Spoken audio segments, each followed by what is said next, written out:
Hi guys. So in today's session we will start from the question number 8, exercise 8.1, chapter 8, quadrilaterals, class 9th. So question number 8 हमारे पास कुछ इस तरीके से है.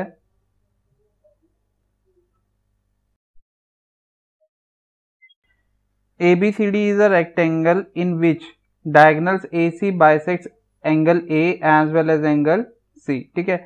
So question में उसने स्टार्टिंग में हमें सबसे पहली चीज क्या दे दी है यहाँ पे कि ABCD क्या है, एक रेक्टेंगल है और जो डायगोनल AC है वो एंगल A को भी बाइसेक्ट कर रहा है और एंगल C को भी बाइसेक्ट कर रहा है. सो हमें क्या चीज प्रूव करनी है कि ABCD इज अ स्क्वायर. ठीक है. सो देखो रेक्टेंगल की प्रॉपर्टी क्या होती है कि अपोजिट साइड्स इक्वल होती है, मतलब length is equals to length and breadth is equals to breadth. ठीक है. तो यहाँ पे हमें क्या प्रूव करना है कि चारों साइड्स इक्वल है. अगर हम ये प्रूव कर देते हैं तो पहला पार्ट हमारे पास प्रूफ हो जाएगा. सेकंड पार्ट में हमें प्रूव करना है diagonal BD bisects angle B as well as angle D. ठीक है. सो सेकंड पार्ट में हमें क्या प्रूव करना है कि ये वाला एंगल इसके इक्वल है एंड ये वाला एंगल इसके इक्वल है. अगर ये दोनों चीजें प्रूव कर देते हैं तो सेकंड पार्ट भी हमारे पास प्रूफ हो जाएगा. ठीक है. सो स्टार्ट करते हैं हम लोग. सो फर्स्ट पार्ट से स्टार्ट करते हैं. सो देखो उसने क्वेश्चन में क्या दिया, ABCD is a rectangle. Rectangle के चारों एंगल्स 90 डिग्री के होते हैं. ठीक है. सो अगर चारों एंगल्स 90 डिग्री के हैं तो इट मींस चारों एंगल्स आपस में इक्वल है. Right. So it is given that ABCD is a rectangle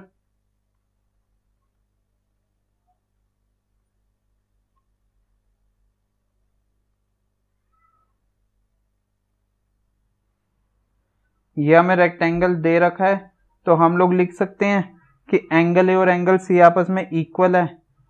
ठीक है. अगर एंगल A और एंगल C आपस में इक्वल है तो अगर हम इनका हाफ पार्ट कर दे, मतलब दोनों को हाफ से डिवाइड कर दे, सो इनका हाफ पार्ट भी आपस में इक्वल होगा. ठीक है.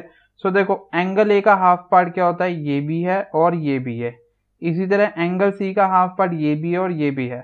सो मैं ये वाला पार्ट लेता हूं सिर्फ. तो अगर मैं इस पार्ट की बात करूं तो क्या हो जाएगा, angle DAC.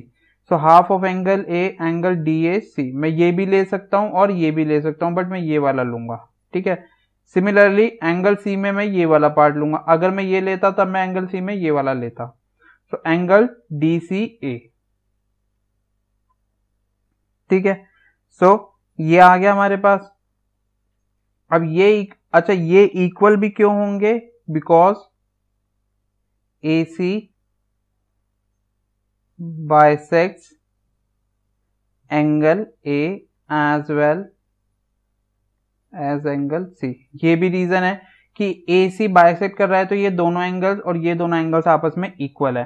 So angle DAC is equal to angle DCA. ठीक है. यहां से आपके पास ये चीज आ गई. तो देखो ये दोनों साइड दोनों एंगल्स इक्वल है तो इनकी अपोजिट साइड्स भी क्या हो जाएंगी, इक्वल हो जाएगी. तो DAC का अपोजिट साइड कौन सा हो जाएगा, ये वाला, मतलब DC. और DCA का अपोजिट साइड कौन सा हो जाएगा, ये वाला, मतलब AD. ठीक है. तो साइड अपोजिट्स टू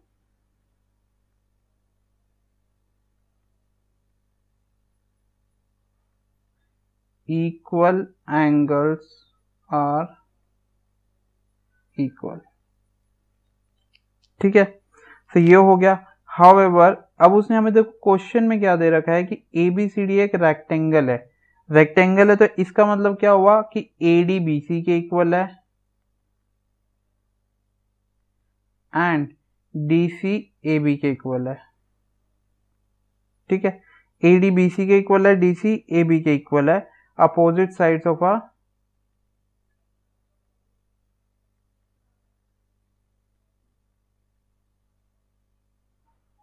रेक्टेंगल. ठीक है. रेक्टेंगल की अपोजिट साइड्स हो गई है. So from equation first and second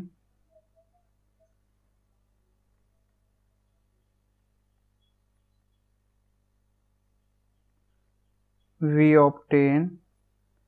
so देखो फर्स्ट एंड सेकेंड इक्वेशन से हमें क्या मिलता है, AD BC के इक्वल है, DC AB के इक्वल है और हमने क्या प्रूव करा है कि AD और DC आपस में इक्वल है. तो कहने का मतलब क्या हो जाएगा कि चारों साइड्स आपस में क्या हो जाएंगी, इक्वल हो जाएंगी. मतलब AB is equals to B C is equals to C D is equals to D A. So अगर चारों साइड्स इक्वल हो जाती है तो हम लोग क्या कह सकते हैं, therefore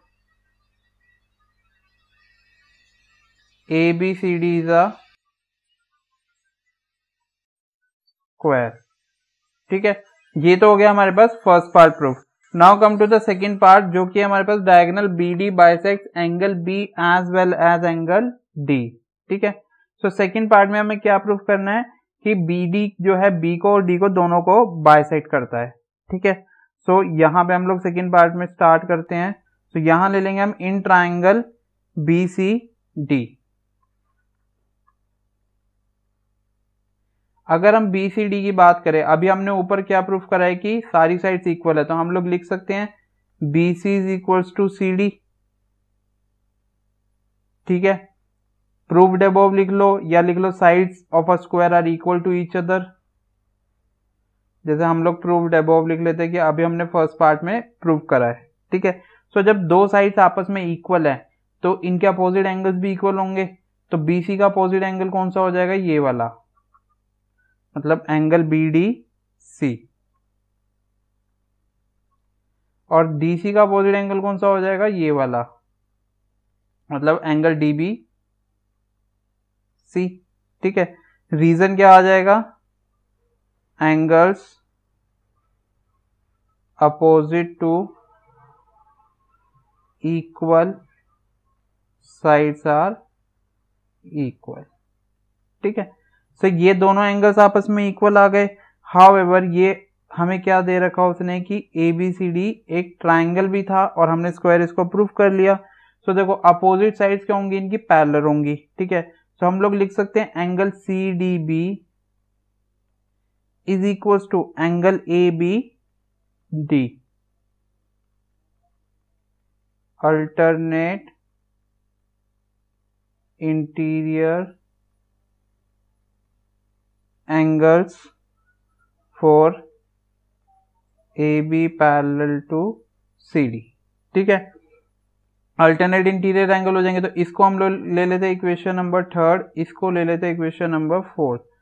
so from equation third and fourth, तीसरी और चौथी इक्वेशन से हमें क्या मिलता है, देखो ये दोनों एंगल्स को हमने इक्वल प्रूफ करा था और ये वाला एंगल इसके इक्वल प्रूफ करा, मतलब एंगल डी इसके इक्वल है, एंगल डी इसके भी इक्वल है, तो ये दोनों एंगल्स भी आपस में क्या हो जाएंगे, इक्वल हो जाएंगे।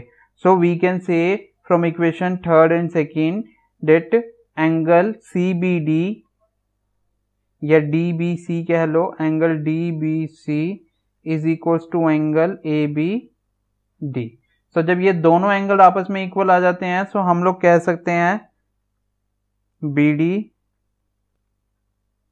Bisects angle B. ठीक है, तो ये तो हो गया एंगल बी के लिए। सिमिलरली जब हम सेकंड पार्ट में प्रूफ करेंगे, सो यहां पे क्या हो जाएगा, ऑल्सो इसी तरह जब हम इस साइड के लिए प्रूफ करेंगे तो यहां पे क्या आ जाएगा हमारे पास, एंगल सी बी डी। ठीक है, सॉरी, यहां से हमारे पास क्या आ जाएगा, इस वाले के लिए ये वाला एंगल सी डी बी और एंगल ए डी बी। ठीक है, सो यहां पे हमारे पास क्या हो जाएगा, ये दोनों एंगल प्रूफ हो जाएंगे, मतलब angle C D B will be equal to angle A D B. Similarly कर लेना यहाँ पे, तो यहां से हम लोग क्या लिख सकते हैं, similarly B D bisects angle D also, मतलब जैसे ये वाला प्रोसेस करा वैसे ही हम एंगल डी के लिए कर लेंगे। ठीक है, उसमें हम लोग क्या करेंगे, ये वाला ट्राइंगल ले लेंगे और ये साइड्स इक्वल है तो सॉरी ये वाला ट्राइंगल ले लेंगे, ये साइड्स इक्वल है तो ये एंगल्स क्या हो जाएंगे, इक्वल हो जाएंगे। ठीक है, और फिर क्या होगा, ये वाला एंगल इसके इक्वल हो जाएगा अल्टरनेट से, तो ये एंगल इसके इक्वल है, ये एंगल इसके, तो ये दोनों एंगल भी क्या हो जाएंगे, इक्वल हो जाएंगे, जो कि ये वाला पार्ट आ जाएगा। और फिर हम लिख सकते हैं कि B D bisects angle D also. तो यहां पे हम लोग क्या लिख सकते हैं, hence B D bisects angle B as well as angle D. ठीक है, तो ये हमारे पास दोनों चीजें